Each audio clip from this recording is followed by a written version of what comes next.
এই দৃশ্য দেখার পর হয়তো নিজের প্রতি আর কোনো অভিযোগ বা অভিমান থাকবে না।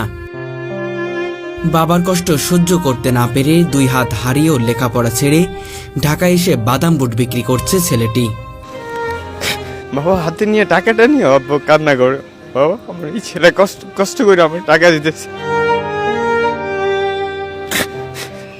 আমার বাবা অসুস্থ না থাকলে হয়তো আমার আজকে এখানে ঢাকা থাকতে দিত না আমার বাবা। ভারী এই বাদাম বুটের বোঝা কাঁধে ঝোলাতে ঝোলাতে তার কাঁধের একটি পাশ বেঁকে গেছে। না বলা অনেক কথা বুকের ভিতর চাপা দিয়ে হৃদয় বিদারক যন্ত্রণা সহ্য করেও চালিয়ে যাচ্ছে বেঁচে থাকার সংগ্রাম। মায়াভরা এই ছেলেটির নাম আব্দুল্লাহ। আমার ইচ্ছা আমার বাবা মারে আমি একটু সুখী করতে চাই। আমার অনেক কষ্ট করছে তারা, আমি ছোটবেলা থেকে দেখেছি বাবা অনেক কষ্ট করছে আমাদের জন্য, ফ্যামিলির জন্য, সবার জন্য। আমার বাবা নিজের জীবনটা শেষ করে দিতেছে, এমন হয়তো দিন নাই রাত নাই আমার বাবা সব সময় কাজ করে। আমার বাবা একজন কৃষক। 2 হাত হারানোর পরেও পা দিয়ে লিখে এসএসসি পাশ করেছে ছেলেটি, কিন্তু অভাবনটন আর বাবার কষ্ট সহ্য করতে না পেরে প্রতিদিন অমানবিক পরিশ্রম করে যাচ্ছে। ভারী বাদাম বুটের ওজন কম হলেও প্রায় 7 থেকে 8 কেজি। অনেক সময় সেই বোঝার সহ্য করতে পারে না আব্দুল্লাহ। আমি এখানে থাকি, আমার দাদি সব গুছাই দেয়। আমি সকালে বিকালে যতক্ষণ পারি, যতক্ষণ শরীরে কোলায় ততক্ষণ বিক্রি করি। অনেকটা ভার নিলে আস্তে আস্তে ঘাড়ে অনেক ব্যথা করে, মাথা মুথা। তবু কষ্ট সহ্য করে চালিয়ে যায় বিক্রি। বাবার ঋণ শোধ করতে আজ নিজেকে বিসর্জন দিয়েছে আব্দুল্লাহ। হ্যাঁ, আমার বাবা আমার কাছে অনেক আমার বাবা যতটুকু করছে, আমার বাবার জন্য যদি আমি জীবন দিয়ে দিই তাও ঋণ শোধ করতে পারবো। আমার বাবা একজন কৃষক, আমার 6-7 লাখ টাকা খরচ করে আমার এই জীবন বাঁচাইছে। কত আমার বাবার টাকা কই পাইছে এটা আমিও জানি না। আমার বাবার কাছে এত টাকা ছিল না, কই পাইছে সে, কিভাবে বাঁচাইছে, কিভাবে কি করছে, সেই এখন আমার অনেক দিনা হয়ে আছে আমার বাবা।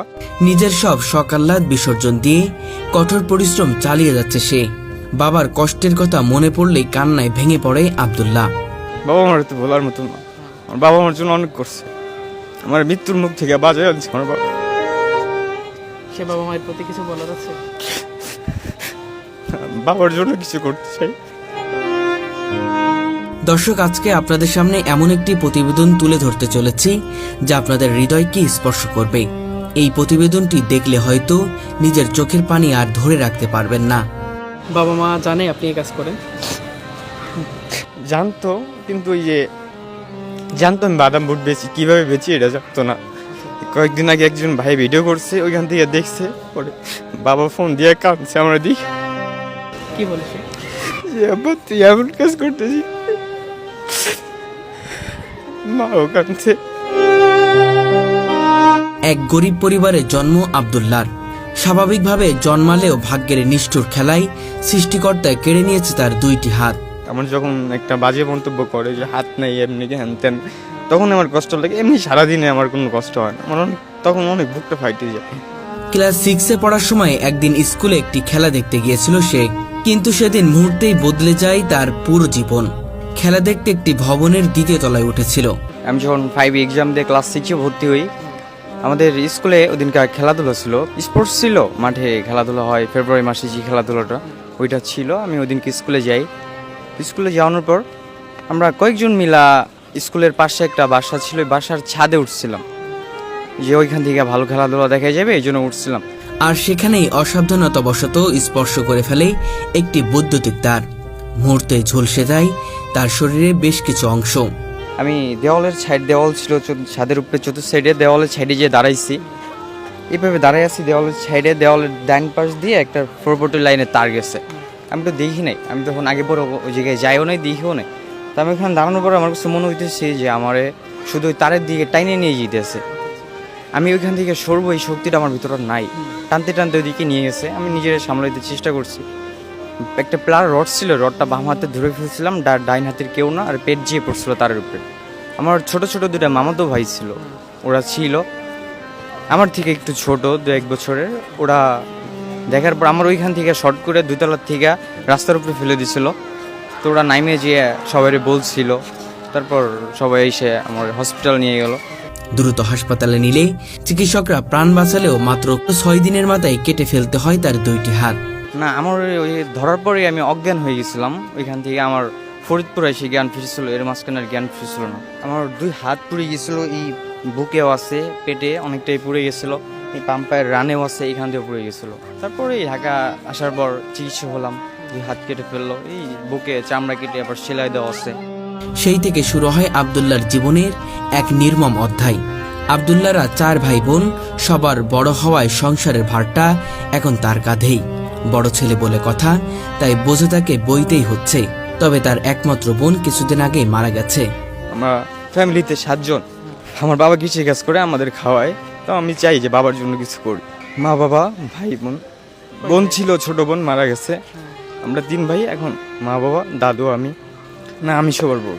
সবার বড় মানে এখন সবার বড় যেহেতু সেই কারণে পরিবার হাল ধরতেছে এমন কিছু। মনে করে এমনটাই। যদি বড় ভাইরা থাকতো তাহলে মনে হয় এই পরিস্থিতি আসা লাগতো না। আশা হতো। আচ্ছা আচ্ছা, এখন নিরুপায় হয়ে এখানে আসছেন এমন কিছু। এইটাই বুঝতে। আচ্ছা আচ্ছা, তার বাবা ছিলেন দিনমজুর কৃষক। সন্তানকে বাঁচাতে তিনি নিজের সর্বস্ব বিক্রি করেছিলেন। তবুও ছেলেকে 2 হাতবিহীন অবস্থায় ফিরিয়ে নিতে হয়েছিল। না, অনেক চেষ্টা করে হয়েছে। আমার বাবা একজন কৃষক, তো আমার জন্য অনেক চেষ্টা করছে, অনেক টাকা আমার জন্য আমার বাঁচিয়েছে। আমার বাবা আমার বাঁচিয়ে ফিরে আনছে। আমার বাবা অনেক ইয়া করে আমার বাঁচিয়েছে। আমার এরকমও দিন গেছে, অনেক হসপিটাল থেকে অনেক মরে গেছে, এরকম সংবাদ আইছে, সবাই কান্দাকাটি করছে। তবু আল্লাহ আমার ভিতরে আমার হায়াত দিচ্ছে, এই জন্য আমি আজকে বাইচে আছি, এখানটা আপনাদের সামনে দিয়ে আসি। কিন্তু এই অবস্থাতেও হাল ছাড়েনি আব্দুল্লাহ। পা দিয়ে লিখে পরীক্ষায় অংশ নিয়ে সে এসএসসি পাশ করে। আমার অ্যাক্সিডেন্টের 1 বছর পর আমি আমার স্কুলে ভর্তি হয়ে পড়াশোনা শুরু করি। করার পর এসএসসি এক্সাম দিয়ে পাশ করে এটা ফার্স্ট ইয়ারে ভর্তি হই। পরে ফাইনাল এক্সাম আর দেওয়া হয়। পা দিয়ে লিখতাম, পা দিয়ে লিখছি এক্সাম, সব এক্সাম আমি পা দিয়ে লিখছি। স্কুলে থাকতেও আমি নিচে বিছাইয়া একটা চাদর বিছাইয়া চাদর উপরে বসে বসে পা দিয়ে লিখছি। আচ্ছা আচ্ছা। আর এসএসসি এক্সামের সময় নিচের বেঞ্চে খাতা ধুইয়া নিচের বেঞ্চে বসেই লিখছি। তবে বাবার চোখে দুঃখ আর সংসারের অভাব দেখে একসময় পড়াশোনা ছেড়ে ঢাকায় চলে আসে আব্দুল্লাহ। এসএসসি পাশ করার পর এটা ফার্স্ট ইয়ারে ভর্তি হলাম। ভর্তি হওয়ার পর কিছুটা কলেজে গেছি, কিছুদিন পরে আমি ঢাকায় আসলাম। এই যে ঢাকায় আইসা এই বাদাম বুট বিক্রি করা ধরলাম। ইন্টার ফার্স্ট ইয়ারে পড়াকালীন তার লেখাপড়ার ইতি ঘটে। ঢাকায় এসে দিনের পর দিন রাস্তায় ঘুরে কাটিয়েছে সে। কারো সাহায্য ছাড়া নিরাপদ আশ্রয় খুঁজে পাওয়া ছিল কঠিন। শেষমেশ বেছে নেয় বাদাম বুট বিক্রির পথ। আমি প্রথম যেদিনকে ঢাকায় আসার পর আমি 5 দিন পর্যন্ত এমন দিন গেছে যে পথে পথে কাইন্দে বেড়াইছি। আমি কী করব, আমি মানুষের কাছ থেকে সাহায্য নিতে পারতাম না, মানে আমার মনে টানে না। তারপর আমি বাদাম বুট নিয়ে বেরোই।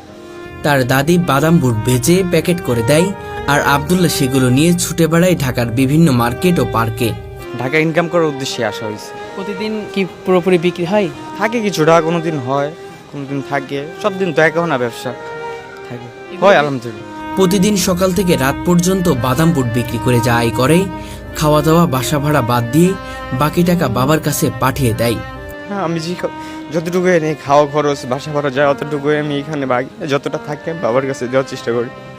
প্রথমে তার বাবা জানতেন না ছেলে কিভাবে উপার্জন করছে, কিন্তু একদিন একটি ভিডিওতে বাদাম বুট বিক্রি করতে দেখে ভেঙে পড়েন তিনি। সন্তানের এমন কষ্ট সহ্য না করতে পেরে হাউমাউ করে কান্নায় ভেসে যান তিনি। বাবার অবস্থাও ভালো না, বাবার মাজার হাড় ক্ষয়, ঘাড়ের হাড় ক্ষয়, পেটের সমস্যা, কাজ করতে পারে না বেশি একটা। আব্দুল্লাহর জীবনে নেই গাড়ি বাড়ির স্বপ্ন, নেই বিলাসিতা। সে শুধু একটু স্বাভাবিকভাবে বাঁচতে চায়, পরিবারের মুখে হাসি ফোটাতে চায় এবং বড় হয়ে সমাজে কিছু করতে চায়। আমি চাই আমার সবাই মিলে যেন 3 বেলা খাইতে পারি আর যেন সুখে থাকতে পারি, এই জিনিসটা আমি চাই। প্রতিদিন শত শত মানুষের সামনে উচ্চারণ করে বাদাম বুট লাগবে, বাদাম বুট।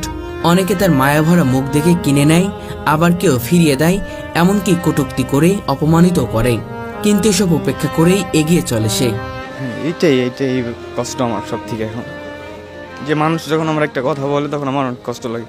এই হাত নিয়ে মানে কিছু একটা বলে, এটা আমি বলতে চাই না, থাক।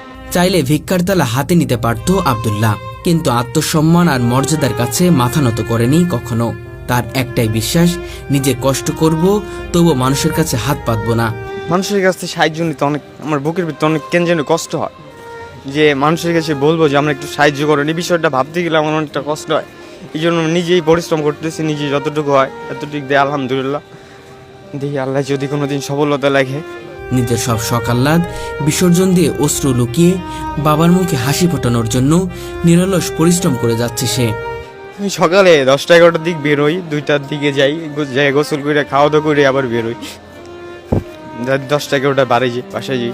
তবুও তার ভেতরে এখন স্বপ্ন বেঁচে আছে, সুযোগ হলে আবারও পড়াশোনা শুরু করতে চাই, প্রমাণ করতে চাই মানুষ ইচ্ছা করলে সবই সম্ভব। মানে আমি ছাড়তে চাই নাই, আমি আর মন চাই আবার ভর্তি হই, এখনো করলে হব, কিন্তু মানে করতে পারতেছি না। আমার লেখাপড়ার করার ইচ্ছা আছে, এটা বা মন থেকেই। আব্দুল্লাহ আমাদের সমাজের প্রকৃত সুপারহিরো, যে হাত হারিয়েও পায়ের কলমে লিখেছে জীবন সংগ্রামের এক অনন্য অধ্যায়। আমি ঢাকা আছি এক বছর ধরেই করতেছি। সেখানে যা ইনকাম হচ্ছে সেটাতে চলছে। চলছে আমাদের। তার প্রতিটি দিন প্রমাণ করে দিচ্ছে অদম্য সাহস আর ইচ্ছাশক্তি থাকলে অন্ধকারের ভেতর থেকেও আলো খুঁজে পাওয়া যায়। তো আমার দেশের বাড়ি গোপালগঞ্জ জেলা মুকসিদপুর থানা। আগে মুকসিদপুর হসপিটাল নিয়ে আসছে, ওইখান থেকে ফরিদপুর থেকে ঢাকা নিয়ে আসছিল। ঢাকা এসে চিকিৎসা হয়ে হাত কেটে ফেলানো লাগছে। এটা 8 বছর আগের কথা। করছিলাম অ্যাক্সিডেন্ট হওয়ার পর বাসায় আছি, বাসায় এসে 1 বছর মাদ্রাসা ভর্তি হয়েছিলাম। ওইখান থেকে আমি মাদ্রাসায় পড়াকালীন পা দিয়ে লেখার ট্রাই করি। পা দিয়ে লেখার পর আমি ইজিভাবেই লিখতে পারি। পরে আমার স্কুল থেকে আমি অ্যাক্সিডেন্ট করি, স্কুলতে 2টা ছাড় আসছিল। ছাড় আসার পর আমার লেখা দেখা সেই ছাড়াই বলছিল ওরা আবার স্কুলে ভর্তি করে দেন। স্কুলে ভর্তি হই, পরে আমার পড়াশোনা করি, ক্লাস 8 ভর্তি হই। হওয়ার পর এটা ফার্স্ট ইয়ারে ভর্তি হওয়ার পর আর ফাইনাল এক্সাম দেওয়া হয় নাই। এসএসসি পরীক্ষায় কি আপনি তাহলে পা দিয়ে লিখেছিলেন? হ্যাঁ, পা দিয়ে লিখছিলাম। তাহলে তো আপনি এসএসসি পাশ করে ফেলছেন। জি আমি তাহলে পা দিয়ে লিখে এসএসসি পাশ করলেন। পাশ করার পরে ইন্টারে যে আসলে কেন থেমে গেলেন? আসছি এখান থেকে আর যাওয়া হয় নাই। আচ্ছা আচ্ছা। এখান থেকে যাওয়া হয় নাই। আর আমি কিছুটা আমি কাজ করি, আমার যতটুকু হয় নিজে খাওয়া দাওয়া করি, যতটুকু পারি বাসায় বাবারে দিই। বাবার অবস্থা অনেক সমস্যা। আচ্ছা আচ্ছা। অর্থনৈতিক কারণেই কি তাহলে লেখাপড়া থেমে গেল? হ্যাঁ, এটাই বলতে পারি। কত সালে এসএসসি পাশ করে ইন্টার ভর্তি? 24 সালে। 24 সালে। তাহলে তো বেশি দিন হয়নি। 1 বছর যাবত মানে লেখাপড়া ছেড়েছেন নাকি? হ্যাঁ, 1 বছর। না ভাগ্যি ছিল, হয়েছে। এটা থাকে তো, অনেক মানুষের থাকে। কিন্তু এখন যে স্বপ্নটা তো আল্লাহ ভাগ্যে রাখলে হবে, এরকম করতেছি দিয়ে আল্লাহ কি কপালে রাখছে। এই বাদাম বুটি আপাতত বিক্রি করি, একদম চাল ভাজা বাদাম বুটছ, তারপর সিমের বীজ অনেকটাই বিক্রি করতাম। এমনি শুধু বাদাম বুটি বিক্রি করতেছি। হ্যাঁ, লাগে আস্তে আস্তে বিচতে যখন হালকা হয় তখন একটু ভালো লাগে। আমি এটাই মানা করি যারা